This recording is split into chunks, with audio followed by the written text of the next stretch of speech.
Hi guys, இந்த வீடியோவில் நம்ம இன்றைக்கி என்ன பார்க்க போகிறோம் அப்படின்னா குரூப் 4 சிலபஸில் உள்ள இலக்கியத்தில் அறநூல்களை பற்றி தான் பார்க்க போகிறோம். இப்போ அறநூல்கள் அப்படின்னா நீதி நூல்கள் அப்படின்னு சொல்லலாம்.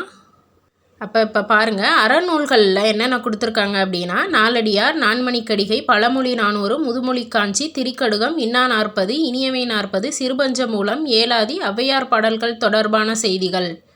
இப்போ கீழே பாருங்கள், முக்கியமாக கொடுத்துருக்காங்க 14 கீழ்கணக்கு நூல்களில் பிற செய்திகள். அப்போ இந்த 14 கீழ்கணக்கு நூல்கள்னால் 14 அப்படின்னா 18 என்பது பொருள்.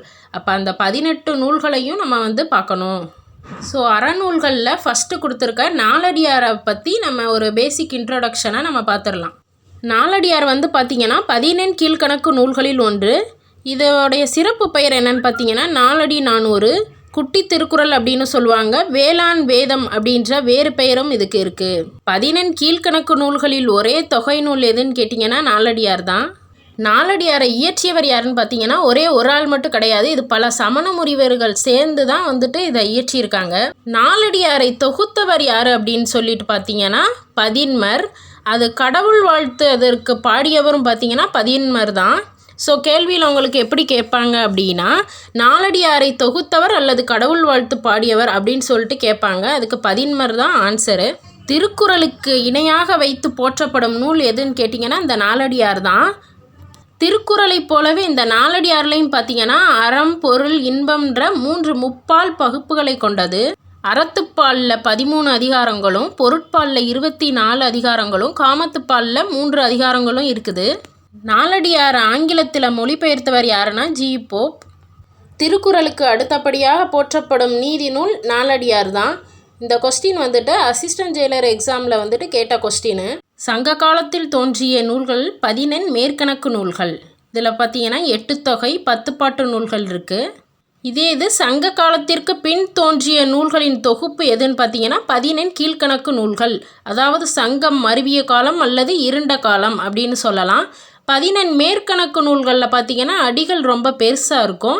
14 கீழ்கணக்கு நூல்களில் பார்த்தீங்கன்னா அடிகள் ரொம்ப கம்மியாக இருக்கும். சங்கம் மருவிய காலம் அல்லது இருண்ட காலத்தினுடைய காலம் பார்த்தீங்கன்னா கிபி 3ஆம் நூற்றாண்டு முதல் 6ஆம் நூற்றாண்டு வரை. 14 மேற்கணக்கு நூல்களில் பார்த்தீங்கன்னா அகம், புறம் மட்டும்தான் இருக்கும். 14 கீழ்கணக்கு நூல்களில் பார்த்தீங்கன்னா அறம், அகம், புறம். அறம் அப்படின்னா நீதி, அதில் 11 நூல்களும், அகமில் 6 நூல்களும், புறமில் ஒரே ஒரு நூல். அதுதான் என்னன்னு பார்த்தீங்கன்னா களவழி 40. களவழி 40 இயற்றியவர் யாருன்னா பொய்கையார். இப்போ களவு அப்படின்னு வருது அப்படின்னா களவாடுறவன் தான் பொய் சொல்லுவான். அப்போ களவழி 40 அப்படின்னா பொய்கையார் அப்படின்னு ஞாபகம் வச்சுக்கோங்க. இப்போ பாருங்கள், 8 தொகையில் உள்ள 8 நூல்கள் நற்றிணை, குறுந்தொகை, ஐங்குறுநூறு, பதிற்றுப்பத்து, பரிபாடல், கலித்தொகை, அகநானூறு, புறநானூறு. 10 பாட்டில் உள்ள நூல்கள் பாருங்கள்: திருமுருகாற்றுப்படை, பொருநாராற்றுப்படை, சிறுபானாற்றுப்படை, பெரும்பானாற்றுப்படை, முல்லைப்பாட்டு, மதுரை காஞ்சி, நெடுநல்வாடை, குறிஞ்சிப்பாட்டு, பட்டினப்பாலை, மலைப்படுகடாம். மலைப்படுகடாமுக்கு இன்னொரு பேர் என்னன்னு பார்த்தீங்கன்னா கூத்தராற்றுப்படை. அடுத்து 14 கீழ்கணக்கு நூல்கள். 18 சிறிய நூல்களின் தொகுப்பு அப்படின்னு சொல்லலாம். இது பார்த்தீங்கன்னா சங்கம் மருவிய காலம் அல்லது இருண்ட காலம் அப்படின்னு சொல்லலாம். இதனால் காலம் கிபி 3ஆம் நூற்றாண்டு முதல் 6ஆம் நூற்றாண்டு, நம்ம ஃபஸ்ட்டே சொன்ன மாதிரி.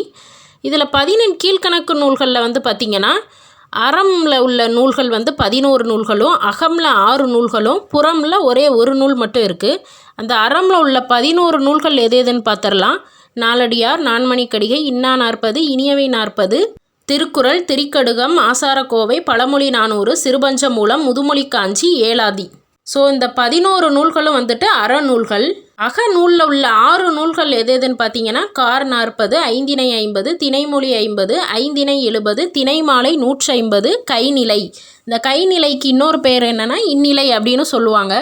புறநூல் பார்த்தீங்கன்னா ஒரே ஒரு நூல் இருக்குது. அதுதான் களவழி 40. இதை இயற்றியவர் யாருன்னா பொய்கையார்.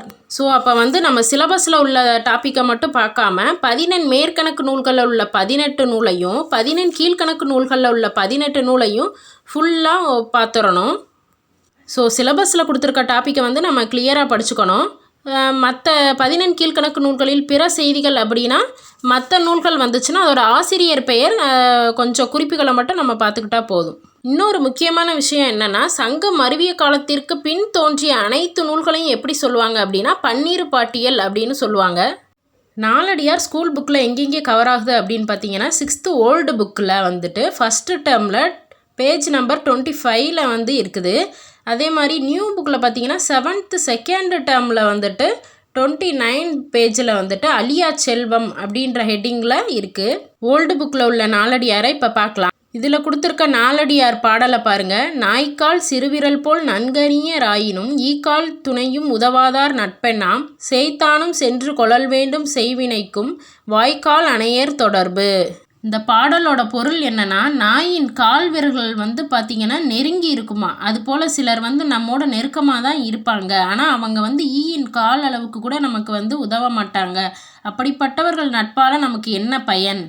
ஆனால் வாய்க்கால் வந்து பார்த்திங்கன்னா தொலைவில் உள்ள நீரை கொண்டு வரும். அந்நீரை வயலுக்கு பாய்ச்சி விளைய உதவும். வாய்க்காலை போல உதவும் மனிதர்கள் இருக்கிறார்கள். எவ்வளவு தொலைவில் இருந்தாலும் அவர்கள் நட்பை வந்து நம்ம தேடிக்கணும் அப்படின்ற மாதிரி இதில் சொல்லியிருக்காங்க. சொற்பொருள் பாருங்க. நாய்க்கால் நாயின் கால், ஈக்கால்னா ஈயின் கால். நன்கு அணியர், நன்கு ப்ளஸ் அணியர். அணியர் அப்படின்னா நெருங்கி இருப்பவர். எண்ணாம் அப்படின்னா என்ன பயன். சேய்மை அப்படின்னா தொலைவு. செய் வயல், அணையார் போன்றோர். நூல் குறிப்பு பாருங்க. 14 கீழ்கணக்கு நூல்களுள் ஒன்று நாலடியார். இந்நூல் 400 பாடல்களை கொண்டது. அறக்கருத்துக்களை கூறுவது. நாலடி 400 என்னும் சிறப்பு பெயரும் இதற்கு உண்டு. இந்நூல் சமண முனிவர் பலர் பாடிய பாடல்களின் தொகுப்பு. 14 கீழ்கணக்கு விளக்கம் பாருங்க. சங்க நூல்கள் எனப்படுபவை 10 பாட்டும் 8 தொகையும், 10 பாட்டில் 10 நூல்களும் 8 தொகையில் 8 நூல்களுமாக மொத்தம் 18 நூல்கள். இவற்றை மேல்கணக்கு நூல்கள் என கூறுவர். சங்க நூல்களுக்கு பின் தோன்றிய நூல்களின் தொகுப்பு 14 கீழ்கணக்கு நூல் என வழங்கப்படுகிறது. அப்போ பாருங்க, சங்க நூல்களுக்கு பின் தோன்றிய நூல்களின் தொகுப்பு எதுனா 14 கீழ்கணக்கு நூல்கள். சங்கம் மருவிய காலத்திற்கு பின் தோன்றிய நூல்கள் அப்படின்னா பன்னீர் பாட்டியல். ஸோ 14 அப்படின்னா 18 என்பது பொருள். 14 கீழ்கணக்கு நூல்களுள் பெரும்பாலானவை வந்து பார்த்திங்கன்னா அறநூல்களே ஆகும். ஸோ நம்ம வந்து அதில் ஏற்கனவே முன்னாடி பார்த்த மாதிரி அறநூல்களில் வந்து 11 நூல்கள் பார்த்தோம்ல. நியூ புக்கில் உள்ள நாலடியார் பார்த்திங்கன்னா 7th செகண்ட் டேர்மில் பேஜ் நம்பர் 29ல் இருக்குது. இயல் 2ல் அழியா செல்வம் அப்படிங்கிற ஹெட்டிங்கில் இருக்கும். அதாவது அதில் என்ன சொல்ல வராங்க அப்படின்னா, பெற்றோர்கள் வந்து பல வகையான செல்வங்களை வந்து தங்கள் குழந்தைகளுக்கு வந்து சேர்த்து வைப்பாங்க. ஆனால் அது வந்து களவு போகலாம் அல்லது அழிஞ்சு போகலாம். ஆகையால் வந்து பெற்றோர்கள் வந்து தங்கள் குழந்தைகளுக்கு சேர்த்து வைக்க வேண்டிய சிறந்த செல்வங்கள் உள்ள ஒன்று எது அப்படின்னு கேட்டிங்கன்னா இந்த கல்வி செல்வம் தான். அதுதான் வந்து சிறந்ததும் அழியாததும் ஆகும். இதில் உள்ள பாடலை பாருங்கள். வைப்புலி கோட்படா வாய்த்தீயிற் கேடில்லை மிக்க சிறப்பின் அரசர் செரின் வவ்வார் எச்சம் என ஒருவன் மக்கட்கு செய்வன விச்சை மற்று அல்ல பிற. ஸோ இந்த பாடலோட பொருள் பாருங்கள். கல்வியை பொருள் போல வைத்திரரால் கொல்லப்படாது.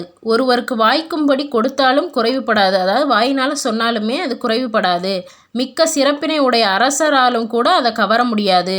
ஆதலால் ஒருவர் தம் குழந்தைகளுக்கு சேர்த்து வைக்க வேண்டிய சிறந்த செல்வத்தில் ஒன்று தான் வந்துட்டு பார்த்திங்கன்னா இந்த கல்வி. மற்றவை எல்லாமே வந்துட்டு செல்வம் ஆகாது.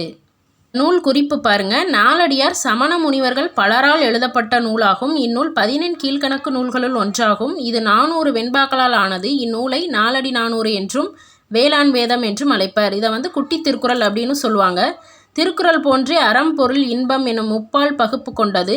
இந்நூல் திருக்குறளுக்கு இணையாக வைத்து போற்றப்படுவதை 4ம் 2ம் சொல்லுக்குருதி என்னும் தொடர் மூலம் அறியலாம். ஸோ பார்த்திங்கன்னா இந்த நம்ம நாலடியாரை பற்றி 2 புக்கில் உள்ள டாபிக்ஸையும் நம்ம பார்த்தாச்சு. அடுத்த வீடியோவில் வந்துட்டு லாஸ்ட் 10 இயர்ஸாக நடந்த எக்ஸாம்ஸில் என்னென்ன கொஸ்டின் நாலடியார்லேருந்து கேட்டிருக்காங்க அப்படின்றத பார்க்கலாம். Bye guys.